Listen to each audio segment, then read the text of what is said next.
दुर्गे भवानी दुर्गे भवानी दुर्गे भवानी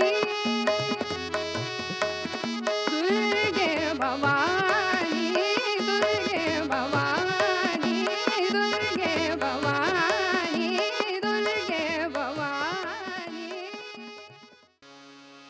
श्री गणेशाय नमः. नमोस्तु महामाये श्रीपीठे सुरपूजिते. नमस्तेस्तु महामाये श्रीपीठे सुरपूजिते. शङ्खचक्रगदा हस्ते महालक्ष्मी नमोस्तुते. भगवती जगदम्बा माता की जय. आई गिरिनन्दिनी नन्दित मेदिनी विश्वविनोदिनी नन्दनुते. गिरिवरविन्ध्यशिरोधिनि वासिनि विष्णुविलासिनि विष्णुनुते. भगवती हे शितिकण्ठकुटुम्बिनि भूरि कुटुम्बिनि भूरि कृते. जय जय हे महिषासुरमर्दिनि रम्यकपर्दिनि शैलसुते. ऐरणदुर्मदशत्रुवधोदित दुर्धर निर्जर शक्तिभृते.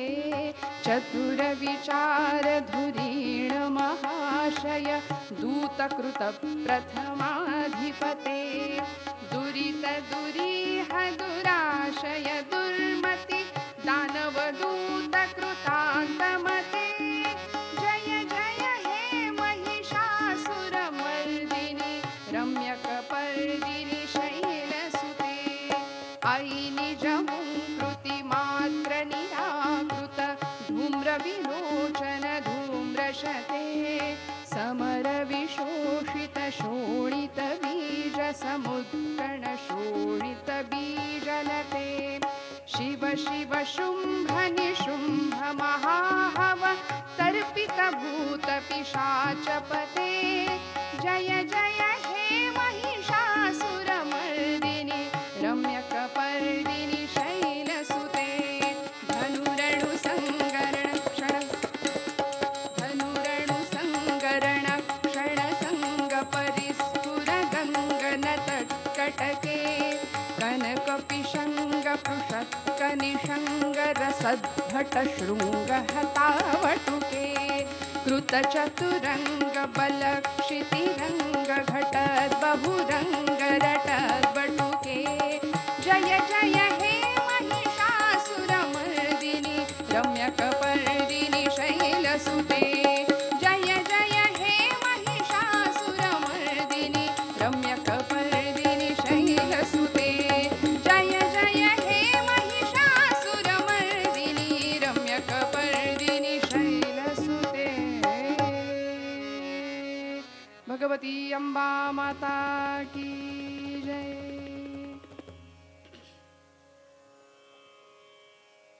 सर्व श्रोतृवृंदांच्या हृदयस्थ परमात्म्याला अत्यंत मनोभावाने वंदन करते. देवी सप्तशतीतल्या देवी स्तुतीचं वर्णन आपण ऐकतोय. सावर्णिक मन्वंतरांतर्गत आलेल्या देवी महात्म्याच्या कथेचं जे वर्णन मार्कंडेय ऋषींनी सप्तशतीमध्ये केलेलं आहे. 700 श्लोकांची ही सप्तशती. त्याच्यामधल्या 5व्या अध्यायातले जे 21 श्लोक देवतांनी देवीची स्तुती गायली आहे त्या श्लोकांवर आपण विचार करतोय.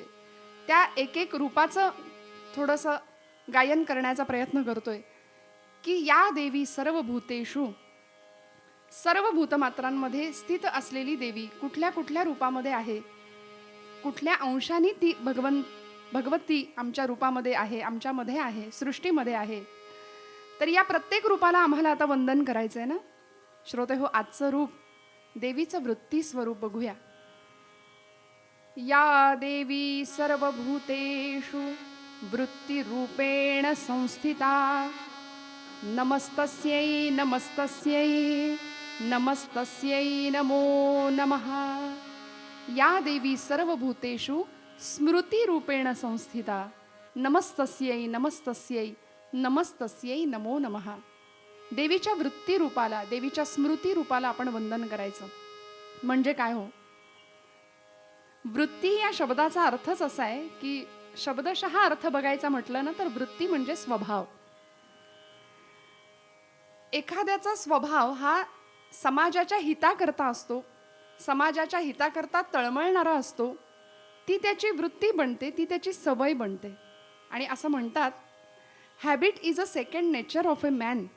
माणसाच्या सवयीच माणसाचा स्वभाव बनून जातात. म्हणून बघा ना, लहानपणापासून आई वडील सुद्धा आपल्या बाल्याला, आपल्या बाळाला सांगत राहतात, चांगल्या सवयी ठेव, चांगल्या सवयींचं पालन कर, चांगल्यांच्या संगतीत जा, सुसंगती सदा घडो, सुजन वाक्य कानी पडो.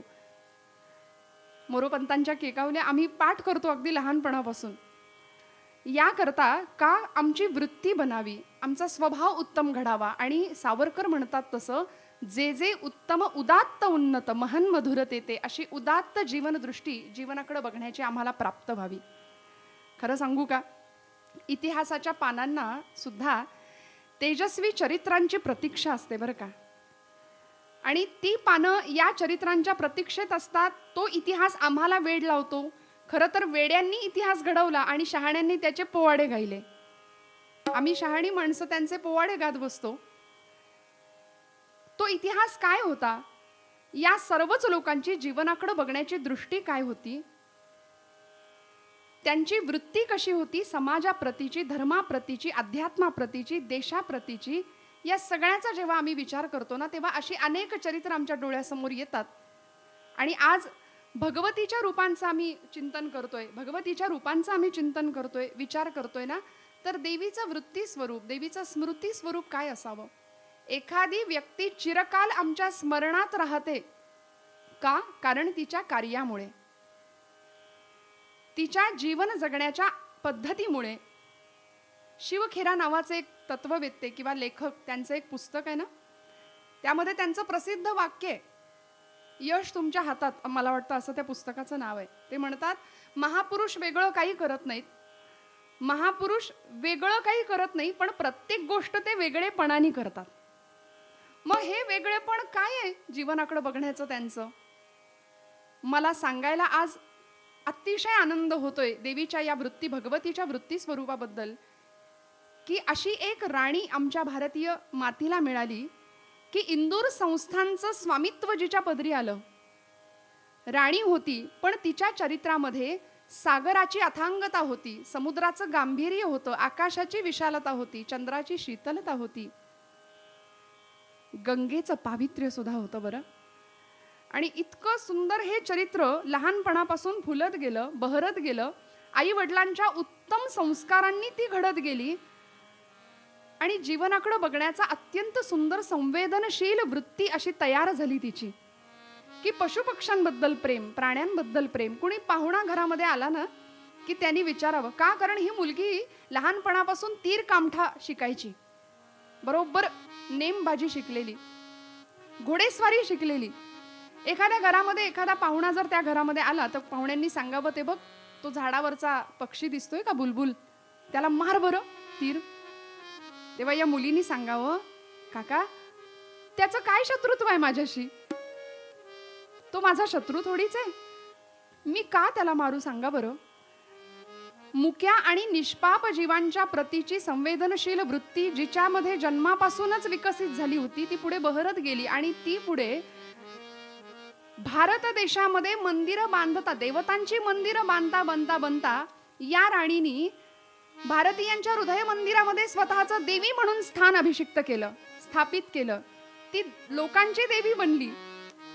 आणि म्हणून तिचं नाव घेताना किंवा तिचा उल्लेख करताना भारतीयांनी पुण्यश्लोक देवी अहिल्याबाई होळकर असा केला.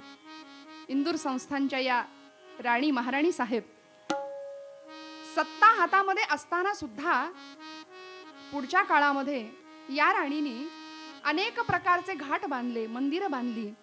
एवढंच नाही, पशुपक्ष्यांसाठी, प्राण्यांसाठी अभयारण्य सुद्धा स्थापन केली. श्रोते हो, 3 गोष्टी जीवनाला अशा सुंदर लाभल्या होत्या: पर्यावरण, परमार्थ आणि प्रशासन. या तिहेरी अंगांनी जीवन फुलून गेलं होतं. जीवनाची उदात्तता अशी होती की जे काही परमेश्वराने आपल्याला जीवन दिलंय ना, हा देह दिलाय ना, तो फक्त समाज हितासाठीच खर्च करायचा. समर्थ म्हणाले, सदा देव काजी झिजे देह ज्याचा. समर्थांचंही म्हणणं, ही आमची वृत्ती बनली पाहिजे. लहानपणापासून असा स्वभाव झाला पाहिजे. जशी सत्वृत्ती असते तशी दुष्ट प्रवृत्ती सुद्धा समाजामध्ये आहे ना हो. तिथे भगवतीचा कृपाप्रसाद मिळेल का? आज कोरोनाच्या या महामारीच्या काळामध्ये आपण पाहिलं की सत्प्रवृत्तीचं जितकं आम्हाला दर्शन झालं, तितकं वाईट प्रवृत्तीचं सुद्धा दर्शन झालं. लोक स्वतःची सुरक्षितता बाजूला ठेवून, घरच्यांना बाजूला ठेवून समाज हितासाठी धडपडणारे अनेक उदाहरणं आपण पाहिली या कोरोनाच्या या काळामध्ये, या महामारीच्या संकटामध्ये. आणि अशीही काही वाईट प्रवृत्तींची माणसं आपण पाहिली की जी मृताच्या टाळूवरचं लोणी खायला सुद्धा मागं पुढं बघत नव्हती. देवीचं, भगवतीचं वृत्ती स्वरूप हे इथे नाही दिसणार. अशा वृत्तीच्या मनुष्यावर किंवा जीवावर भगवती कृपाप्रसाद नाही करणार. जिथे उदात्तता आहे, जिथे अथांगता आहे, जिथे देण्याची वृत्ती आहे, दानशीलता आहे, त्याग आहे. म्हणून मी काल म्हटलं ना की पांडुरंग सुद्धा जिथं त्यागाचा स्पर्श आहे त्या त्यागालाच कपाळावर आपल्या मिरवतो. तो त्यागाने निर्माण झालेला गंध जर भगवंताला नाही लावला आणि त्या गंधाशिवाय पांडुरंगाकडे आपण बघितलं तर आपल्याला ती मूर्ती आवडेल का हो? पांडुरंग त्याशिवाय नाही, अपूर्ण आहे. त्यांनी त्यागाला मस्तकी घेतलंय आणि ही त्यागमय वृत्ती आमच्यामध्ये असली पाहिजे, हा त्यामधला गर्भित अर्थ आहे. या अहिल्याचा विवाह 8व्या वर्षी झाला. सुभेदार मल्हारराव होळकरांचे सुपुत्र खंडेराव होळकर यांच्याशी तिचा विवाह झाला. जीवनाप्रतीची दृष्टी, मग ते पर्यावरण असू दे, प्रशासन असू दे आणि परमार्थ, या सगळ्या प्रतींनी फुलत होतीच. इतिहाला सुद्धा नवल वाटावं असं कर्तृत्व विधात्यांनी या राणीकडून करवून घेतलं होतं, घडवून घेतलं होतं. मी म्हटलं त्या पद्धतीने अखिल भारतामध्ये मंदिरांची स्थापना तर असेल, नद्यांवरती घाट बांधणं असेल, पाणपोया बांधणं असेल, आणि प्रत्येकाच्या अंतःकरणामध्ये आपलं स्थान तिने निर्माण केलं. दानशूरता, सात्विक प्रवृत्ती. एवढंच नाही, महाराणी होती त्यामुळं कलेला आश्रय दिला. म्हणून आजकालचे आम्ही ज्यांचं नाव घेतो कीर्तनामध्ये, ज्यांच्या आर्येशिवाय आमचं कीर्तन पूर्ण होत नाही, असे कविवर्य मोरोपंत, अनंत फंदी नावाचे शाहीर, या सगळ्यांना त्यांनी राजाश्रय द्यावा आणि त्यांची कला माय मराठीसाठी वरदान ठरली. या काळामध्ये जोना बोला या इंग्रजी एका कवयित्रीने अहिल्याबाईंचं वर्णन केलंय की त्या म्हणतात, ब्रह्मदेवानं पृथ्वी तलावरती एका दयाळू हृदयाची, तेजस्वी, कीर्तिमान असलेली देवी पाठवली आणि ती माणसांच्या जगामध्ये अजरामर आदरणीय झाली. तिचं नाव अहिल्या आहे. तिचं नाव अहिल्या आहे. आणि अशी ही सात्विक वृत्ती, सात्विक स्वभाव ज्या कुणाचा असेल तिच्यावर भगवतीची कृपा झाल्याशिवाय राहणार नाही. म्हणून आमच्याकडे परंपरेतला श्लोक सांगतात की आमचं जगणं इतरांच्या कामी यावं. कसं असावं आमचं कर्म? उपासनेला दृढ चालवावे, भूदेव संतासी सदा लवावे, सत्कर्म योगे वय घालवावे, सर्वामुखी मंगल बोलवावे. प्रेममय दृष्टी जगाकडे पाहण्याची. समर्थ म्हणतात, जगाचा तो भार आपुल्या शिरावर ऐसे थोडे तर वाटू द्या हो. माझ्या शिरावर माझ्या समाज बांधवांचा काहीतरी बोझा आहे, काहीतरी भार आहे. या जाणीवेनी प्रपंच करणं, आणि तो प्रपंच सुद्धा 4 भिंतींचा नाही, या 4 भिंतींच्या बाहेरचं विश्व आहे, त्या विश्वाशी माझं काहीतरी नातं आहे. या सगळ्या महापुरुषांनी किंवा या सगळ्या स्त्री शक्तींनी हे काम करून दाखवलं, म्हणून आम्ही त्यांना आज स्मरणात ठेवतो. या भिंतींव्यतिरिक्तचं बाहेरचं जग आहे ना, त्याच्याशी माझं काहीतरी नातं आहे. किती संवेदनशीलता होती हो आमचे तुकोबराय. संतांकडे ही वृत्ती होती बरं. म्हणून संत देवांना जवळचे वाटले, देव संतांना जवळचे वाटले. याचं कारण, तुकोबराय ज्यावेळी भंडाऱ्याच्या भामनाथाच्या डोंगरावर बसायचे ना, एखाद्या वृक्षाच्या त्या पायथ्याशी असे तळाशी बसायचे आणि नामसाधनामध्ये तल्लीन झालेले तुकोबराय, विठ्ठल विठ्ठल विठ्ठल मुखानी नामस्मरण सुरू आहे. आणि एखादी चिमणी जर तुकोबरायांच्या येण्याने त्या फांदीवर बसलेली असेल आणि ती उडून गेली, किती वृत्ती संवेदनशील होती बघा. ती जर चिमणी उडाली ना, तर तुकोबराय तिला म्हणायचे, का ग, माझ्या येण्याने तुला त्रास झाला का? माझ्या येण्याने तुला त्रास झाला असेल ना, तर मला असं वाटतं तुझ्यातलं आणि माझ्यातलं आत्मतत्व एकच आहे, तुझ्यातलं आणि माझ्यातलं चैतन्य एकच आहे. तर आता बाई ग, माझी इच्छा अशी आहे की तू माझ्या मांडीवर येऊन बसावस. आणि खरंच काय आनंद होता, काय आनंद होता. वृक्षवल्ली आम्हा सोय रे वनचरे, वृक्षवल्ली आम्हा सोय रे वनचरे, वृक्षवल्ली आम्हा सोय रे वनचरे, वृक्षवल्ली. पक्षी सुस्वरे आळविते, वृक्षवल्ली आम्हा सोय रे वनचरे, वृक्षवल्ली आम्हा सोय रे वनचरे, पक्षी सुस्वरे.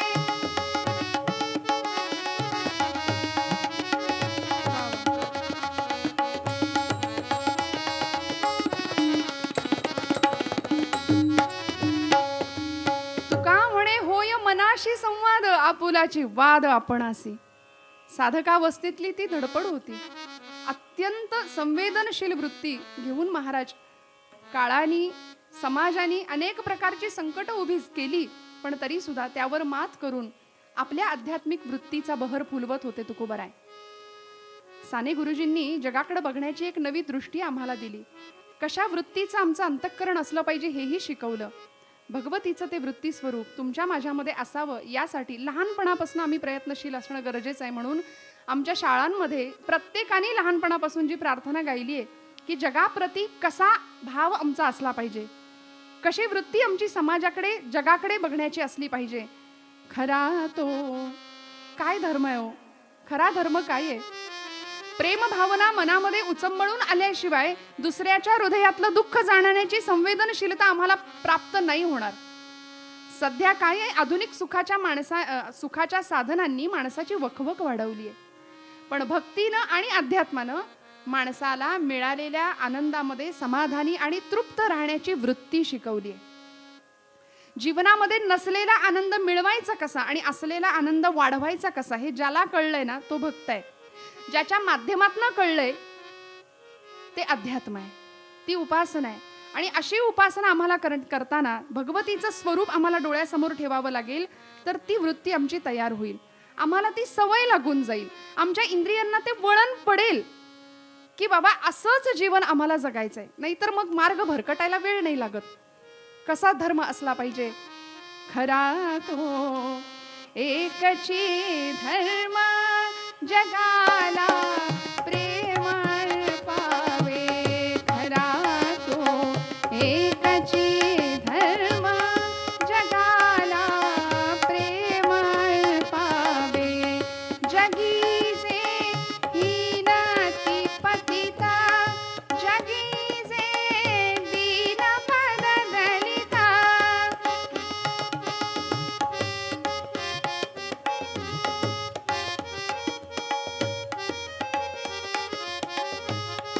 तया जाऊन उठवावे, जगाला प्रेम पावे. खरा तो एकची धर्म, जगाला प्रेम पावे. खरा तो एकची धर्म, जगाला प्रेम पावे.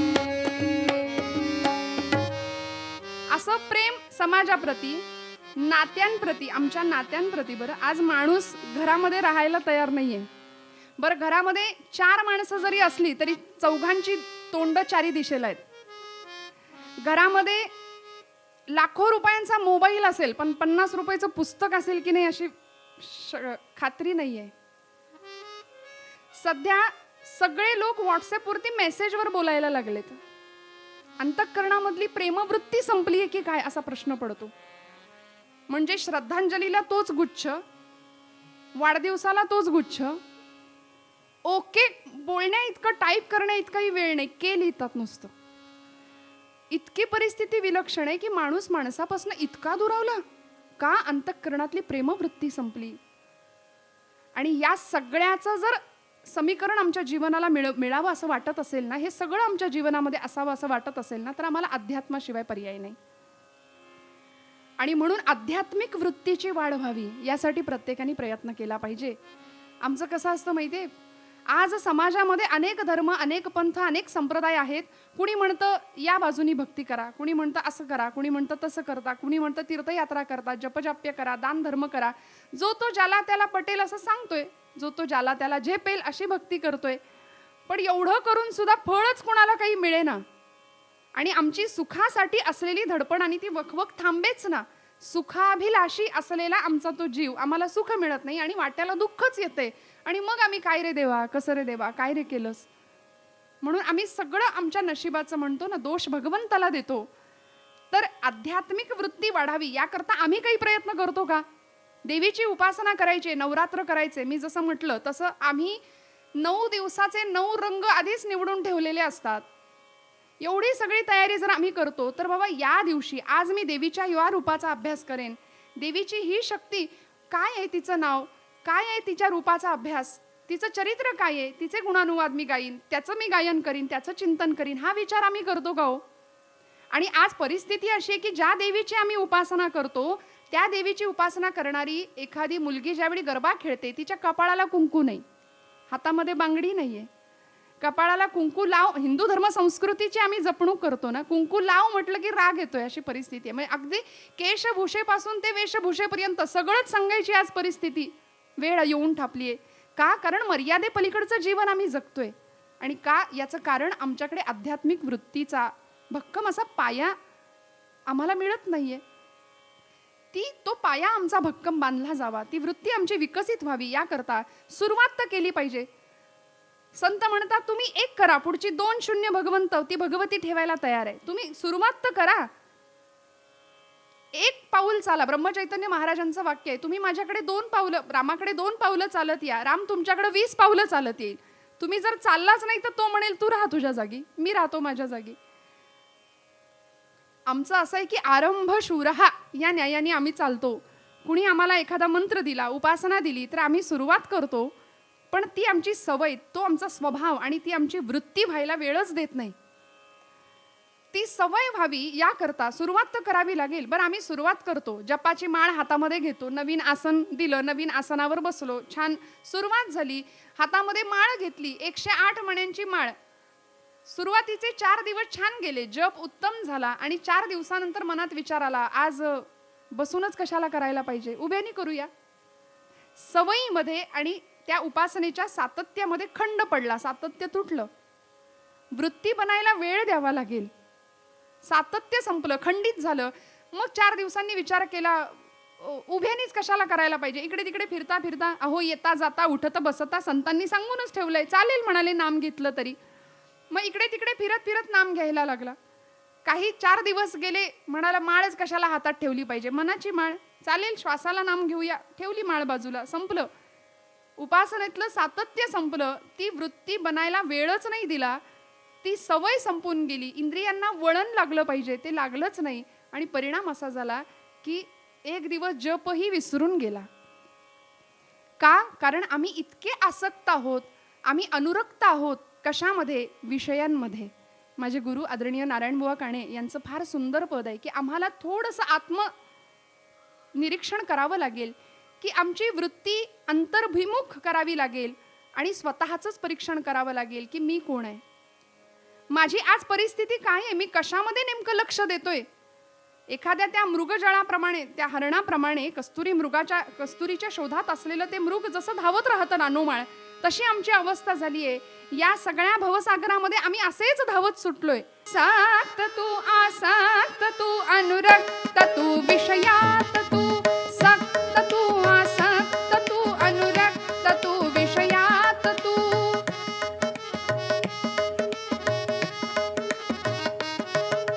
सक्त तू आसक्त तू अनुरक्त तू विषयात तू. भक्त तू रे भक्त होई, भक्त तू रे भक्त तप्त होई तख्त सुखाचे मिळवी तू. देशी का विश्वास तू, देशी का विश्वास तू, देशी का विश्वास. कोण तू कोठील तू रे कसा जगी आलास तू.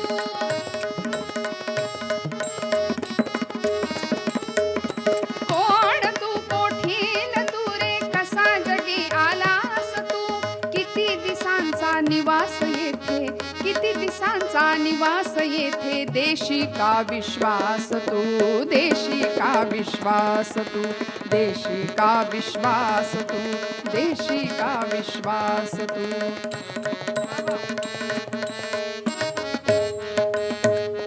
किती धावशी उपास पोटी मृगापरी त्या तृषार्थ तू. किती धावसी उपास पोटी मृगापरी त्या तृषार्थ तू.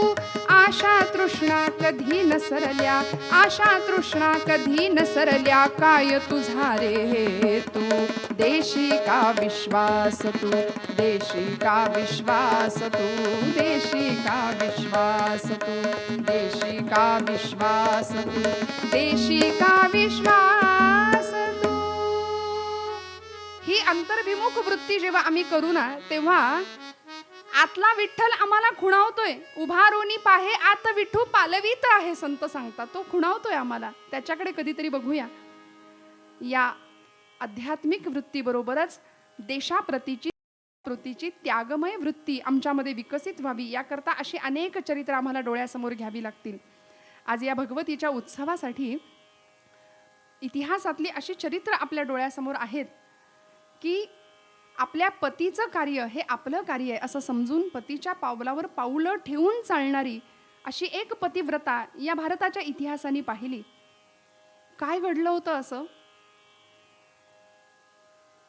बॅरिस्टरीचं शिक्षण घेण्यासाठी गेलेले वैनतेय स्वातंत्र्यवीर विनायक दामोदर सावरकर बॅरिस्टरीचं शिक्षण प्राप्त केलं. नवे शस्त्रास्त्र निर्मितीचा उद्योग केला.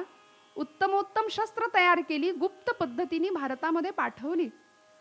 आणि ज्यावेळी अनंत कान्हेरे नावाच्या एका क्रांतिकारकांनी जॅक्सनचा वध केला, इंग्रज सरकार हादरलं की भारतामध्ये पिस्तुलं गेली कशी. खुदिराम बोस नावाचा एक क्रांतिकारक बंगालमध्ये बॉम्बचा धडाका केला. इंग्रज सरकार हादरलं की बंगालमध्ये बॉम्ब पोहोचला कसा. आणि गुप्त पद्धतीने ही शस्त्रास्त्र भारतामध्ये गेली. खटला चालवला गेला, पकडलं गेलं सावरकरांना आणि जहाजात बसवून भारताच्या दिशेने आणलं गेलं. भारतामध्ये निकाल लागला, निवाडा झाला की 50 वर्षाची अंदमानची काळ कोठडी. 25व्या वर्षी शिक्षा सुनावली, 50 वर्ष अंदमानची काळ कोठडी. घरामध्ये पत्नी आहे, 18 वर्षाचं वय होतं जेमतेम. यमुना माई, माई म्हणायचे सावरकर त्यांना, यमुना नाव. घरामध्ये मोठी वहिनी आहे येसू नावाची. तिचं मातेसारखं प्रेम मिळालेलंच होतं. आणि अशा परिस्थितीमध्ये सावरकरांना ज्यावेळी अंदमानला पाठवण्याआधी मुंबईच्या एका कारागृहामध्ये ठेवण्यात आलं होतं, त्यावेळी आमच्या या त्यागवृत्ती काय असावी. देवीचं भगवतीचं रूप मला त्या चरित्रामध्ये दिसतं. याचं कारण की कधीच नशिबाच्या नावानी, आई वडिलांच्या नावानी बोटं नाही मोडली की काय आमचं नशीब, काय आम्हाला दिलंय बघून, काय हा आमचा प्रपंच असा. नाही, कधीच नाही. पतीने जे असे धाराव्रत स्वीकारलंय ना, त्याला अनुकूल असंच वर्तन. हे देवीचं स्वरूप आहे, हे भगवतीचं स्वरूप आहे. आणि ज्यावेळी ही पत्नी 18 वर्षाची यमुना भेटायला आली आहे सावरकरांना तुरुंगाच्या त्या दारामध्ये. बरं, या सगळ्या काळामध्ये सुद्धा येसू वहिनी असू दे किंवा आमच्या यमुनामाई सावरकर असू देत, या दोघींनी सुद्धा आपापल्या पतींच्या कार्यामध्ये केवढं सुंदर अनमोल असं सहकार्य केलंय. ज्यावेळी हे बॉम्ब भारतामध्ये आले त्यावेळी गुजरातला ते बॉम्ब पोहोचवायचे होते. नाशिक ते गुजरात असा रेल्वे प्रवास या दोघींनी केलाय.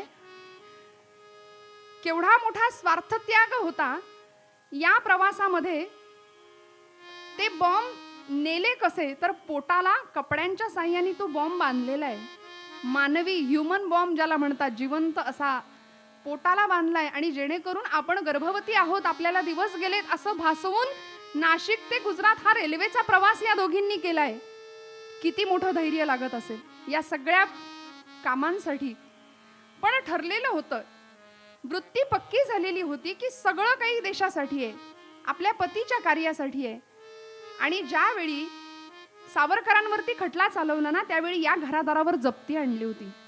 सगळं घर निकालात काढलं, जमीन निकालात काढली, जप्ती आणली, बँक खाती होती ती सील केली, घर सील केलं. या दोघींना स्वतःच्या माहेरी जावं लागलं.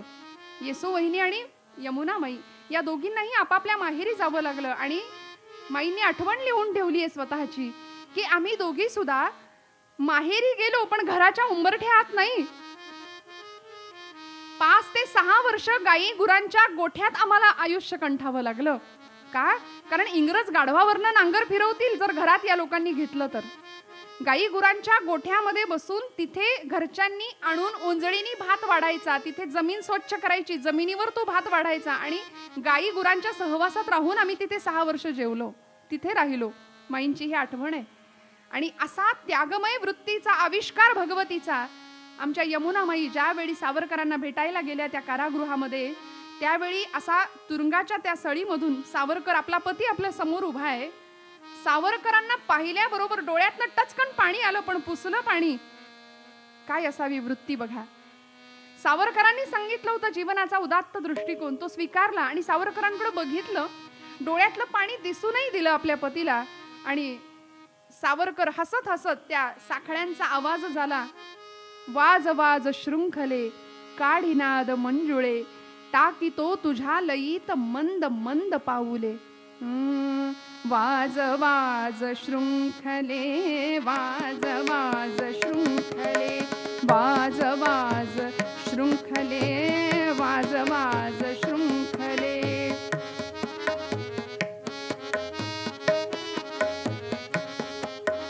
काढिनाद मंजुळे, काढिनाद मंजुळे, वाज वाज शृंखले, वाज वाज शृंखले. टाकीतो तुझ्या लयीत, टाकीतो तुझ्या लयीत मंद मंद पाऊले. वाज वाज शृंखले, वाज वाज शृंखले, वाज वाज शृंखले. साखळदंडांनी जखडलेला लोखंडी पिंजऱ्यातला आपला पती समोर पाहिला. आणि यमुना माईंनी पाहिलं, सावरकर हसत हसत तिला विचारतायत, ओळखलं नाहीस ना ग मला या वेशामध्ये? ओळखलं नाहीस ना? आपला पती बॅरिस्टरीचा झगा पांघरून येईल विलायतेहून, पैसा मिळवू, थाटात संसार करू असा विचार तू केला असशील. पण अगं, माझी मातृभूमी भारतमाता पारतंत्र्यात पिचतेय, लाखो संसार उद्ध्वस्त होत आहेत आणि ते संसार सावरण्यासाठी माझी चूल बोळकी फोडून हा राष्ट्राचा संसार करावा असा विचार मी केला. रागावलीस का ग माई? या जन्मातच मी तुम्हाला इतका त्रास दिलाय, तर दरवर्षी वटपौर्णिमेला जन्मोजन्मी हाच पती मिळावा असं तुम्ही म्हणावं तरी कसं?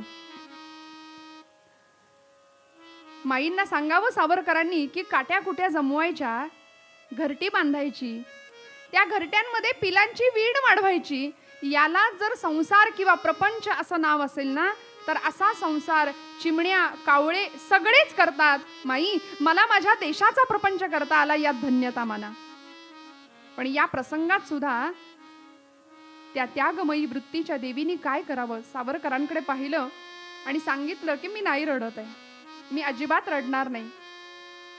सावरकर म्हणतात की या जन्मात मी तुला एवढा त्रास दिलाय की जन्मोजन्मी हाच पती मिळावा असं तू कसं मागशील ग?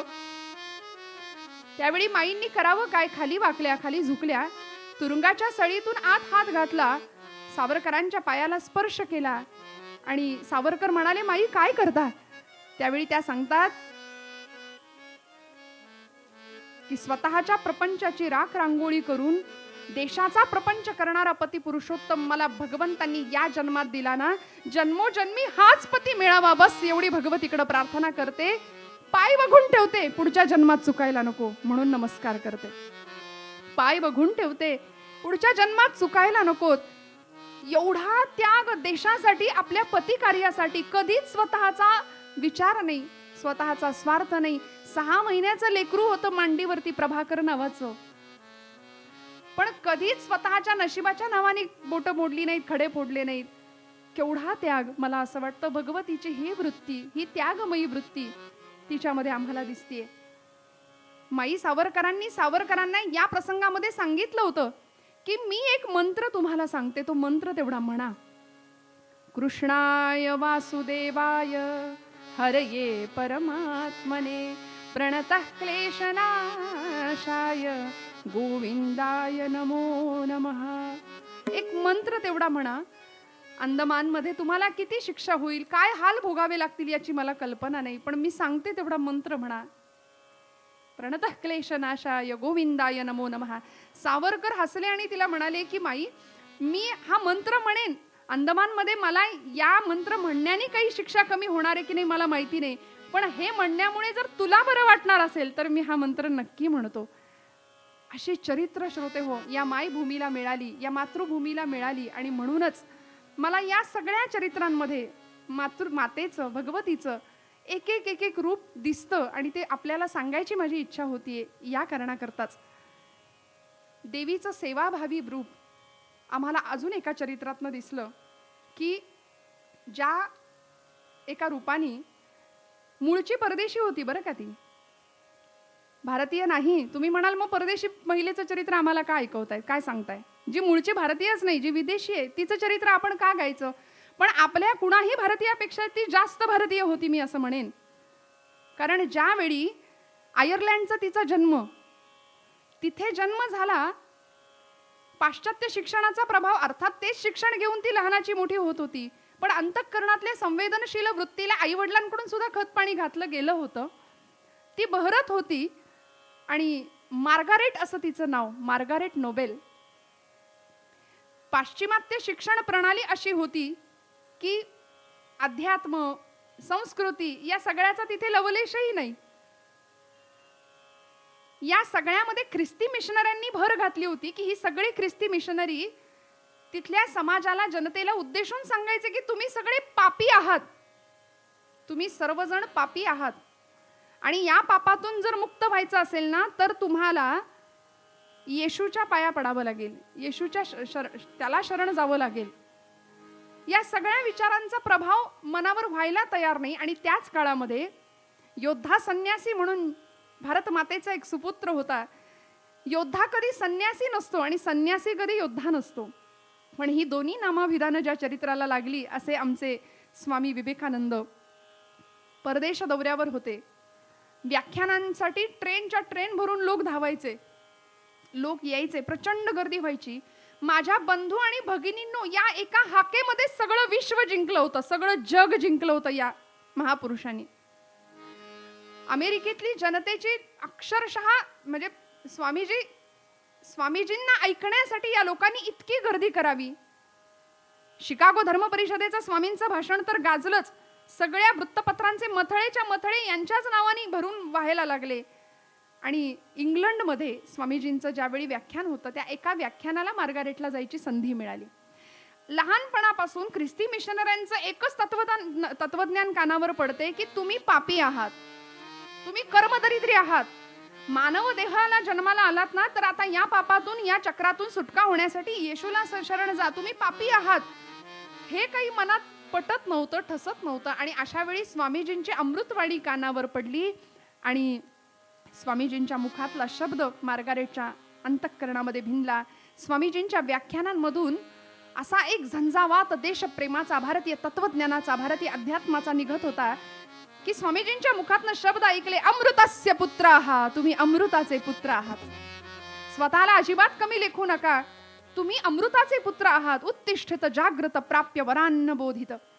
एवढं ऐकलं मात्र आणि मार्गारेटच्या अंतःकरणावर असे काही ते शब्द कोरले गेले की बस, एखाद्या पवित्र यज्ञामध्ये, एखाद्या पवित्र यज्ञवेदीमध्ये समिधा अर्पण करावी तसा आपल्या जीवनाची समिधा याच सद्गुरूंच्या चरणांवर समर्पित करायची. बस ठरला निश्चय, आयुष्याचं ध्येयच ठरून गेलं त्या काळामध्ये. आणि इतका आधार वाटला स्वामीजींच्या त्या वचनांचा मार्गारेटला की या चरणांवरती आपलं जीवन व्हायचं हे ध्येय तर निश्चित झालंच. स्वामीजींच्या बद्दल आदर वाटायला लागला आणि त्या आदराचं रूपांतर स्वामीजींना सद्गुरू समजण्यामध्ये झालं. गुरु स्वरूपामध्ये स्वामीजींना त्या समजायला लागल्या. पण परिणाम असा झाला की स्वामीजींची व्याख्यानं ऐकावीत, त्यांनी प्रभावित व्हावं आणि बघता बघता भारतीय संस्कृती, भारतीय अध्यात्म या सगळ्याची ओढ लागली. आणि आता कधी एकदा मी भारताच्या भूमीवर पाऊल ठेवीन, एवढी उदात्त उज्ज्वल असलेली भारतीय संस्कृती मला कधी बघायला मिळेल, म्हणून ती ओढ लागली. आणि स्वामीजींना हट्ट करायला लागल्या. स्वामीजींनी कन्या म्हणून स्वीकार केला मार्गारेटचा. ब्रह्मचारिणी व्रताची दीक्षा दिली मार्गारेटला आणि तिचं नाव भगिनी निवेदिता असं केलं. भगिनी निवेदिता. निवेदिता या नावाचा अर्थच आहे समर्पण. आणि समर्पित वृत्तीने या महिलेनी आपलं अवघं पुढचं सगळं जीवन भारताच्या कार्यासाठी घालवलंय. म्हणून तिचं चरित्र का घ्यावं असं वाटलं याचं कारण, ती जरी विदेशी असली तरी ती आम्हा भारतीयांपेक्षाही जास्त देशप्रेमाने ओतप्रोत भरलेलं तिचं अंतःकरण होतं. ती समर्पित वृत्ती तिच्याकडे होती, म्हणून तिचं चरित्र आपण गायचं. देवार्थ जी देशार्थ जी तनु आपुली ओवाळीते. देवार्थ जी देशार्थ जी तनु आपुली ओवाळीते.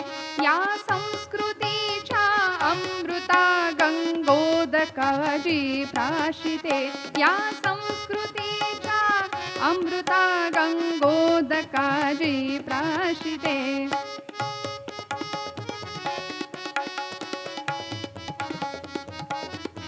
नवचेतना नवचेतना शक्ती नवी जी लोकमानसी सिंचिते. नवचेतना शक्ती नवी जी लोकमानसी सिंचिते.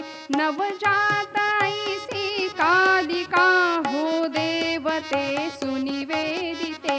नवजात ऐसी कालिका देवते सुनिवेदिते. देवार्थ जी देशार्थ जी तनु आपुली ओवाळीते. देवार्थ जी देशार्थ जी तनु आपुली ओवाळीते. या संस्कृतीच्या अमृता गंगोदकाजी प्राशिते.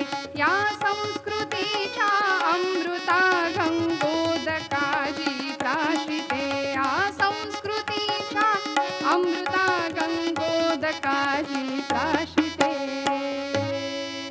1898 साली भारताच्या भूमीवर निवेदितांनी पहिलं पाऊल ठेवलं. शुभ्र वस्त्र परिधान केलेल्या आणि हातामध्ये एक जपमाळ, असं जणू काही एखाद्या ऋषिकालीन तपस्विनीचं रूप भासावं असं ते भगवतीचं वृत्तीरूप होतं. श्रोते हो,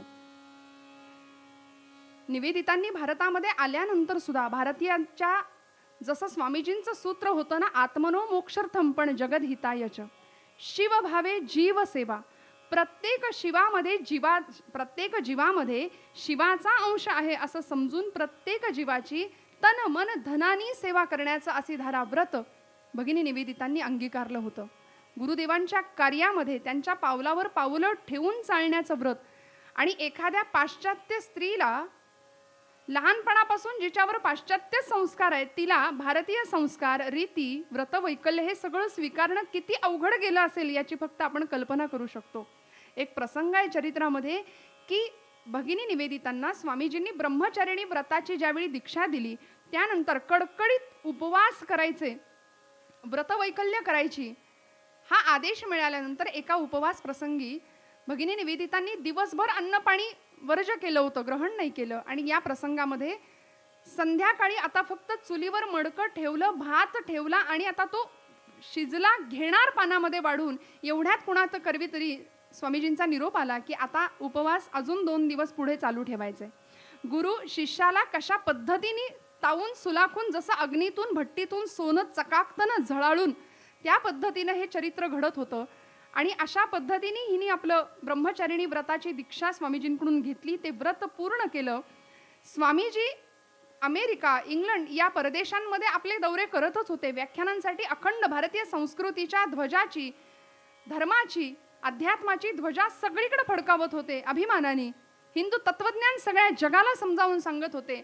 पण यावेळी मात्र 39 वर्षाचं आयुष्य फक्त स्वामीजींना लाभलं. देह शिणला, मन ताजं होतं. बरं, मनाची शक्ती कायम होती पण देहशक्ती क्षीण झाली आणि त्यामुळे 4 जुलै 1902 रोजी कलकत्त्याला गंगेच्या काठी स्वामीजींना आपलं अवतार कार्य संपवावं लागलं. स्वामीजींच्या देहाची चिता रचली गेली. आणि श्रोते हो, जसं एखाद्या घरातल्या ज्येष्ठ पुत्रांनी वडिलांच्या चितेला अग्नी द्यायचा असतो ना, तसं स्वामीजींच्या चितेला अग्नी देण्याचं काम आमच्या त्यांच्या मानस कन्येनी म्हणजे भगिनी निवेदितांनी केलंय. पहिला अग्नी तिने दिला आणि मग बाकीच्या संन्याशांनी, बाकीच्या शिष्यांनी स्वामीजींच्या चितेला अग्नी दिला. स्वामीजींची चिता धडाडत होती. आपल्या गुरूंच्या पावलावर पाऊल ठेवून गुरु निष्ठा इतकी विलक्षण होती. रामकृष्ण परमहंसांच्या भावधारेमध्ये स्वतःला पूर्णपणे अर्पण केलेले स्वामी विवेकानंद जीवनही तसंच जगले. आणि या आपल्या गुरूंचा आदर्श समोर ठेवलेली ही भगिनी निवेदिता स्वामीजींच्या त्या जळणाऱ्या चितेकडे पाहतीये. हात जोडले, दूरवर जाऊन उभी राहिली एका झाडाखाली आणि नमस्कार करून देवी भगवतीची आराधना केली. रामकृष्णांच्या त्या काली मातेच्या, त्या दक्षिणेश्वरच्या कालीची आराधना केली, नामस्मरण केलं आणि सांगितलं, हे आई, हे जगदंबे, माझ्या गुरूंच्या पावलावर पावलं ठेवून मी इथे आले. निष्ठेने त्यांची सेवा केली, त्यांच्या आज्ञेचं पालन केलं. बस त्याग वृत्ती आणि वैराग्य वृत्तीचं धगधगतं प्रतीक असलेली ती त्यांच्या अंगावरची भगवी वस्त्र मला कायम आकर्षित करत राहिली. आणि या भगव्या वस्त्रांची आज त्यांच्या चितेबरोबर राख होणार आहे याचं वाईट वाटतंय.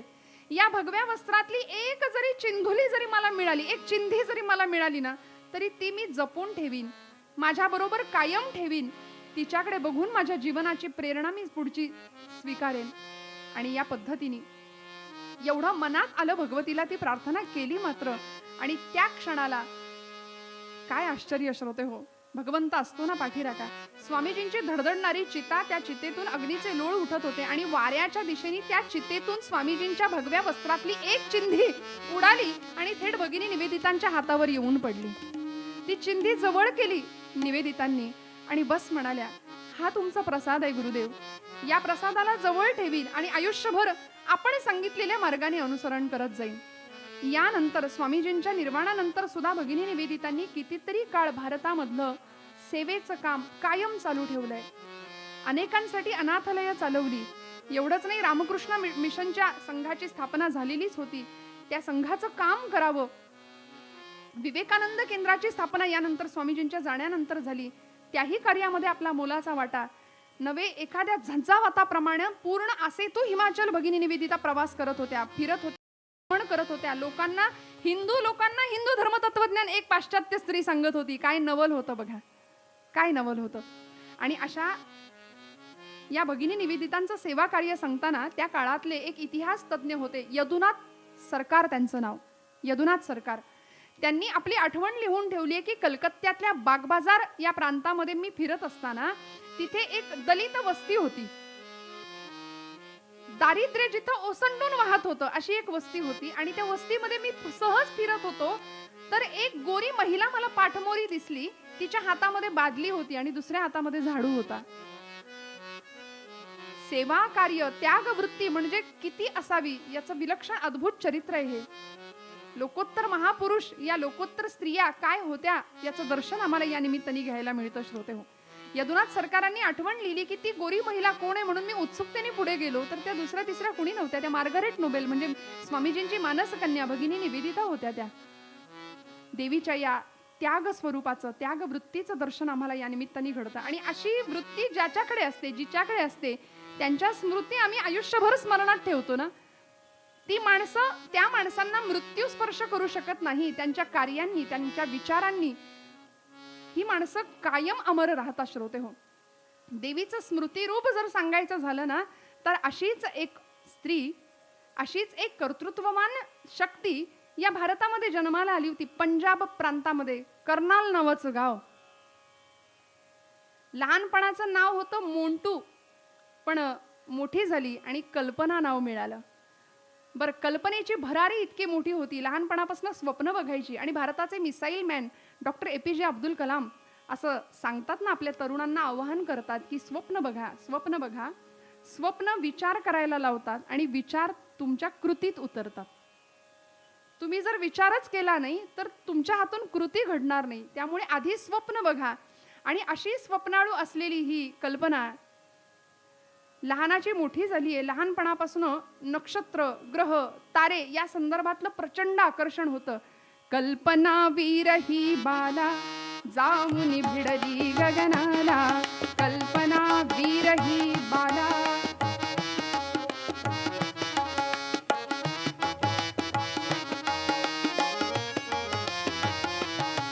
कल्पना वीर ही बाला जाऊन भिडली, मोजित ग्रह नक्षत्राला चमकते तारे प्रियती जला.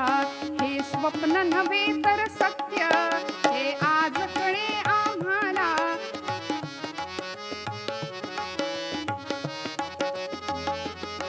नक्षत्रांचे हे लेणे, हे भारत भूचे लेणे, अजरामर तिचे जिणे. आदर्श हाची आम्हाला, अभिमान तिचा देशाला. आदर्श हाची आम्हाला, अभिमान तिचा देशाला. आदर्श हाची आम्हाला, अभिमान तिचा देशाला. प्रचंड महत्वाकांक्षी आणि स्वप्नाळू असलेली ही कल्पना लहानाची मोठी झाली आणि ज्या गोष्टीचं लहानपणापासून आकर्षण होतं तीच गोष्ट शिकण्याचा अट्टाहास तिने ठेवला आणि एरोनॉटिकल इंजिनिअरिंग या क्षेत्रामध्ये प्रवेश करून त्याच्यामध्येच मोठी डिग्री प्राप्त केली, PhD प्राप्त केली आणि अमेरिकेच्या नासा केंद्रामध्ये, नासा सेंटरला ती सेवेसाठी रुजू सुद्धा झाली. कोलंबिया नावाचं जे यान 2003 साली सोडलं गेलं अवकाशाच्या दिशेने, त्या यानामध्ये ही कल्पना होती आणि आपल्या सगळ्यांना तो इतिहास माहिती आहे श्रोते हो. 1 फेब्रुवारी 2003चा तो दिवस, संध्याकाळची वेळ होती. बातम्या सगळ्यांच्या घरामध्ये सुरू होत्या. आम्ही सगळ्यांनी तो क्षण अनुभवलाय, पाहिलाय की एक जळती रेषा अशी आकाशातून खाली येताना लोकांनी पाहिली. ठिणग्या उडत होत्या त्या आगीच्या आणि खालची त्या बातमीची पट्टी अशी खाली सरकत होती की कल्पना चावलाचा दुर्दैवी अंत, कोलंबिया यान खाली कोसळलेलं आहे. हे सगळ्यांनी पाहिलं. मात्र काळजामध्ये अशी वेदना सगळ्या भारतवासियांच्या झाली की ही कल्पना एका उदात्त ध्येयाने आपलं ध्येय प्राप्त केलं. आपल्या आवडत्या विषयाचं कार्यक्षेत्र तिने काबीज केलं, ते प्राप्त केलं, ते मिळवलं आणि एका विलक्षण ध्येयाने प्रेरित झालेली ती कल्पना शेवटचा क्षण मृत्यू पाहून सुद्धा अमर झाली. सर्व भारतवासियांच्या काळजाचा ठोका तिच्या निधनाने चुकला आणि ती स्मृती रूपाने आज तुमच्या माझ्या मनामध्ये आहे. म्हणजे पहिली गोष्ट भारतीय होती, दुसरी गोष्ट स्त्री होती. परंपरा, रूढी या सगळ्यांची बंधनं तिलाही होती. पण या सगळ्यावर मात करत करत करत आज भारतीयांच्या हृदय सिंहासनावर अधिराज्य गाजवण्याचं चरित्र तिला प्राप्त झालं. विधात्याने तिच्याकडून ते करवून घेतलं. भगवतीचं हे स्मृती रूप आहे. आज तुमच्या माझ्या मनामध्ये ती स्मृती रूपाने अजरामर आहे. ती मृत्यू होऊन सुद्धा तुमच्या माझ्या मनामध्ये जिवंत आहे.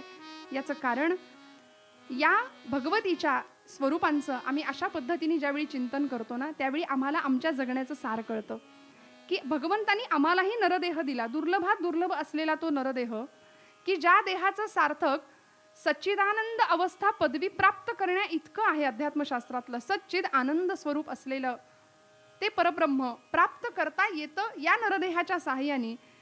या नरदेहीचे ज्ञाने सच्चिदानंद पदवी घेणे एवढा अधिकार नारायणे कृपावलोकने दिधला. दुर्लभम त्रयमेवैत आचार्य म्हणाले. त्रैलोक्यामध्ये दुर्लभ असलेल्या ज्या 3 गोष्टी आहेत त्यातली एक गोष्ट म्हणजे मनुष्य देह आहे आणि तो आम्हाला प्राप्त झाला ना. मग या देहाचं जर सार्थक करायचं असेल तर निसर्गाच्या नियमाप्रमाणे फक्त जन्म झाला आणि निसर्गाच्या नियमाप्रमाणे हा देह निघून गेला, असं दरिद्री जीवन आमच्या वाट्याला येऊ नये म्हणून एक मुद्दाम जगदीश खेबुडकर नावाचे एक कवी होऊन गेले. त्यांची एक कविता आहे, तेवढी गाते आणि मी विषयाच्या समारोपाकडे जाते. की आमची वृत्ती अशी बनली पाहिजे की आमचं जीवन समाजाच्या, देशाच्या, राष्ट्राच्या हितासाठी, कल्याणासाठी गेलं पाहिजे. आपल्याला माहिती आहे ना, भारतीय संस्कृतीची ही उदात्तता आहे की घरातली स्त्री सौभाग्यवती, लक्ष्मी, गृहलक्ष्मी ज्यावेळी तुळशीला पाणी घालते रोज, आणि ते पाणी घालत असताना फक्त तुळशीला पाणी घालून माघारी फिरत नाही, ती आजूबाजूच्या रोपट्यांवर पण शिंपडते. तसं तुमचा माझा प्रपंच नेटका करायचाच आहे. कारण फाटका तुटका प्रपंच संतांनाही मान्य नाही. संतांनी आम्हाला उदात्तता शिकवली जीवनाची. मग असा उत्तम नेटका प्रपंच करून आमच्या जगण्यातले काही क्षण आम्ही इतरांसाठी देऊ शकतो का, याचा विचार प्रत्येकाकडून केला जावा. नाहीतर मग काय होईल माहितीये, हातात जीवन मिळालंय आणि त्या जीवनाचा पुढे पश्चाताप झाल्याशिवाय राहणार नाही. खेबुडकरांची आत्मा म्हणतो नावाची एक कविता आहे. आता जे न देखे रवी ते देखे कवी, कवी कल्पना आहे. त्यामुळे कवींची कल्पना काय असू शकते हे आपण नाही सांगू शकत. कवितेचं शीर्षक आहे आत्मा म्हणतो. कल्पना अशी आहे की एक गृहस्थ आयुष्यभर जीवन जगला, कुठलं कर्तृत्व नाही हातातून.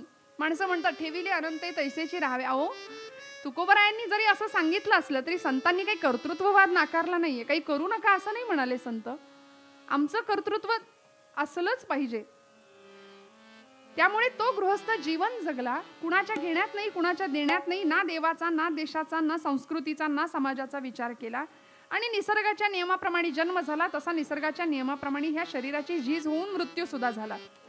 खेबुडकर असं कल्पना करतात की तो आत्मा, त्याचा जो आत्मा, तो अंतराळातून आपल्या शरीरावर होणारे संस्कार पाहतोय आणि तो आत्मा काय म्हणत असेल, त्याला काय पश्चाताप होतोय, त्याचं वर्णन खेबुडकरांनी केलंय. आता खेबुडकरांची कविता आणि ही जर चाल आपण ऐकली तर आपल्याला असं वाटेल की ही चित्रपटातली चाल आहे की काय.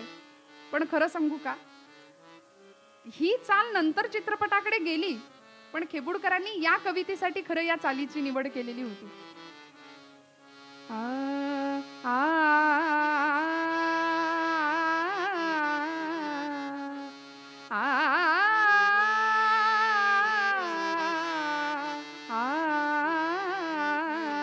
तो आत्मा स्वर्गातून आपल्या देहावर होणारे संस्कार पाहतोय आणि तो काय म्हणतोय, आज मरुनिया जीव झाला मोकळा, देवा सोहळा सुखाचा आज पाहिला. काय आनंद आहे बघा. आत्मा म्हणतो. आता ही चाल ऐकल्यावर तुम्हाला कदाचित ते गाणं आठवेल, पण आठवू नका कृपया, शब्द हेच ऐका. ही चाल तिकडे घेतली बरं नंतर चित्रपटामध्ये, पण ही चाल खेबुडकरांची तोडी रागामध्ये याच गाण्यासाठी आणि याच कवितेसाठी केली आहे. जीवनाची वृत्ती अशी आमच्या घडली पाहिजे की नंतर पश्चातापाची पाळी नाही आली पाहिजे, तेव्हा भगवतीची कृपा आमच्यावर होईल. आज मरुनिया जीव झाला मोकळा, देवा सोहळा सुखाचा आज पाहिला. जन्मभरी नाही केली दसरा दिवाळी, दसरा दिवाळी. जन्मभरी नाही केली दसरा दिवाळी, दसरा दिवाळी. तेल पाणी नव्हतं माझ्या कधीही कपाळी. मी असं आयुष्य जगलो, शीर येते यत शरीरम, या न्यायाने शरीराची झीज झाली, पण माझं जगणं इतरांच्या कामीच नाही आलं. मी काहीच नाही करू शकलो जगासाठी, म्हणून पश्चाताप होतोय. दरिद्री अवस्थेमध्ये माझं आयुष्य, कर्म दरिद्री अवस्थेमध्ये आज मी मरणाला सामोरा गेलो. तेल पाणी नव्हतं माझ्या कधीही कपाळी, कधीही कपाळी. आज नाशिवंत देह न्हाऊ घातला, देवा सोहळा सुखाचा आज पाहिला. आणि मग नाशिवंत देहाला न्हाऊ घालताना तो आत्मा पाहतोय की मी आजवर काहीच नाही केलं. जन्मभरी होतो नंगा लखतरात लाज, लखतरात लाज, लखतरात लाज. परी तो दळिंद्र्याचा साज, दळिंद्र्याचा साज. आज नव्या कापडानं देह झाकला, देवा सोहळा सुखाचा. असं म्हणतात, लाख कमाओ हिरा चांदी सोना मोती, लेकिन कफन को कभी जेब नहीं होती. कशासाठी एवढा हव्यास आम्ही करतो? जाताना काहीच नेता येत नाही तर आमची वृत्ती उदात्त का होऊ शकत नाही, संवेदनशील का होऊ शकत नाही, प्रेममयी, दयाशील, धर्मशील, दानशील असं वृत्ती आमच्या अंतःकरणाची का नाही बनू शकत?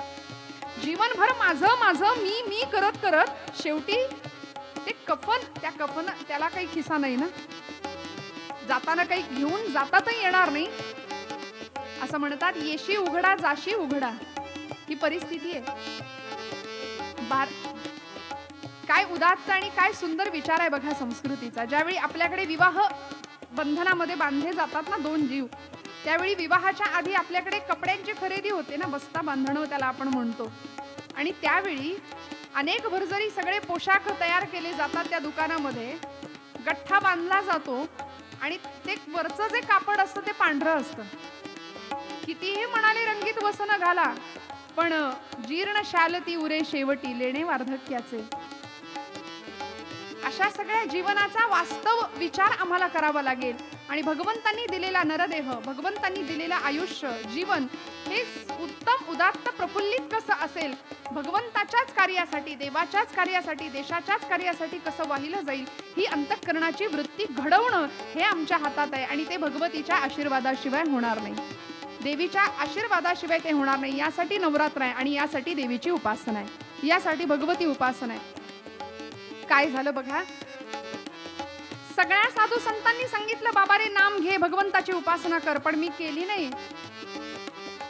जन्मभरी नाही केला नामाचा विचार, नामाचा विचार, नाम जप नाही केला कधी जन्मभर, कधी जन्मभर.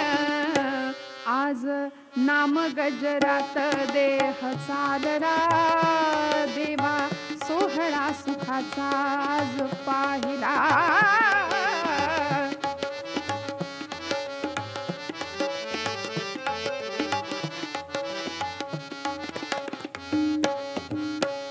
आज मरुनिया जीव झाला मोकळा, देवा सोहळा सुखाचा आज पाहिला. शेवटी राम नाम सत्य आहे. जीवनामध्ये मी जसं काल सांगितलं ना, ब्रह्म सत्यं जगन मिथ्या. सत्य काय आहे तर सत्य तू, सत्य तू, सत्य तू विठ्ठला. बस जीवनाचं सगळं समग्र दर्शन आम्हाला यातून घडतं की आमच्या जीवनाला दयाशीलतेची, धर्मशीलतेची उदात्तता प्राप्त व्हावी, ती वृत्ती आमची बनावी. याकरता आम्हाला प्रयत्नशील राहावं लागेल, प्रयत्नपूर्वक आम्हाला ती उपासना करावी लागेल देवीच्या त्या स्वरूपाची. आणि असं अंतःकरण ज्यावेळी घडेल ना, त्यावेळी भगवंताची कृपा झाल्याशिवाय राहणार नाही. म्हणून देवीच्या या स्वरूपाला या निमित्ताने आपण वंदन करू. एक देवीचं स्मरण करणारी फक्त रचना गाते आणि मग थांबते.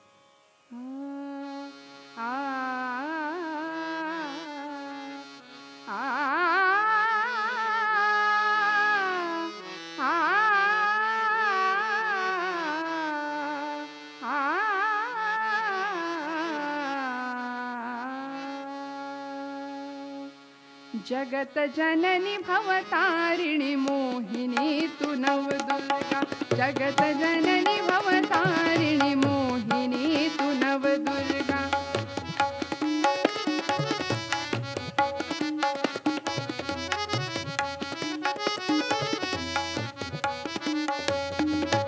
जगत जननी भवतारिणी मोहिनी तू नवदुर्गा.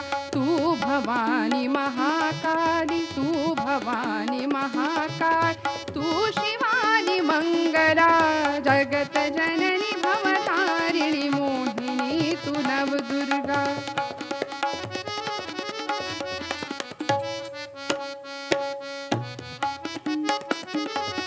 शारदा सरस्वती ज्ञानदेवी वंदना, शारदा सरस्वती ज्ञानदेवी वंदना.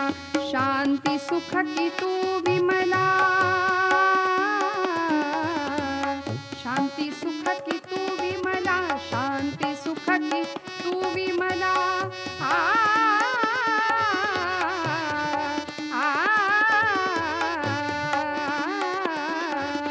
शांती सुख की तू विमला, ज्ञान रातू हो सबला.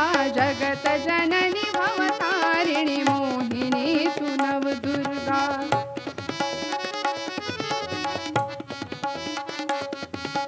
जगत जननी भवतारिणी मोहिनी तू नवदुर्गा.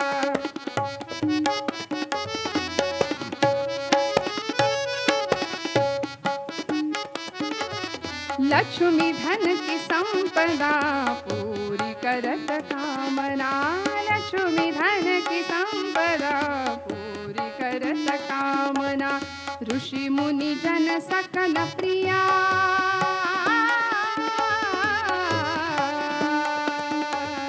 ऋषी मुनी जन सकल प्रिया, कोमला तु चंचला, जगत जननी भवतारिणी मोहिनी तु नवदुर्गा.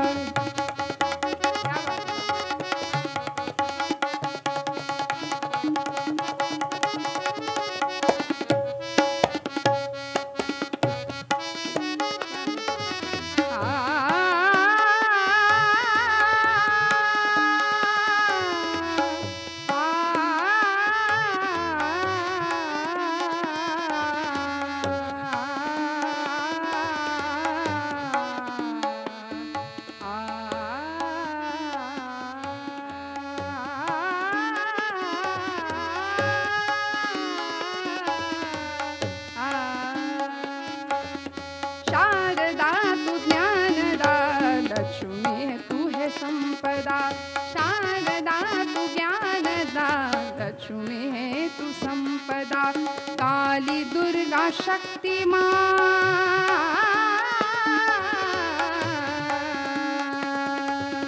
काली दुर्गा शक्ति माँ, कोटि है तुम्हें प्रणाम, जगत जननी भवतारिणी मोहिनी तू नवदुर्गा, जगत जननी भवतारिणी मोहिनी तू नवदुर्गा, तू भवानी महाकाली, तू भवानी महाकाल, तू शिवानी मंगला, जगत जननी भवतारिणी मोहिनी तू नवदुर्गा, जगत जननी भवतारिणी, जगत जननी भवतारिणी, जगत जननी भवतारिणी मोहिनी तू नवदुर्गा, मोहिनी तू नवदुर्गा, मोहिनी तू नवदुर्गा. या देवी सर्वभूतेषु वृत्तिरूपेण संस्थिता, नमस्तस्यै नमस्तस्यै नमस्तस्यै नमो नमः. भगवती जगदम्बा माता की जय.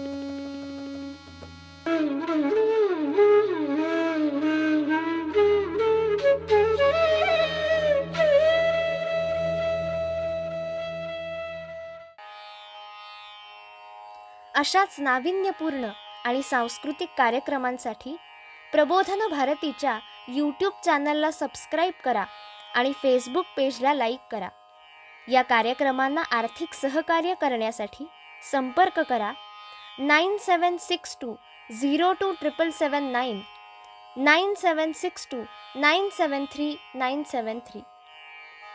ऐगिरिनन्दिनि नन्दितमेदिनि विश्वविनोदिनि नन्दनुते, गिरिवरविन्ध्यशिरोधिनि वासिनि विष्णुविलासिनि विष्णुनुते, भगवति हेशिति कण्ठकुटुम्बिनि भूरि कुटुम्बिनि भूरि कृते, जय जय हे महिषासुरमर्दिनि रम्यकपर्दिनि शैलसुते, सुरवरवर्षिणि दुर्धरधर्षिणि दुर्मुखमर्षिणि हर्षरते, त्रिभुवनपो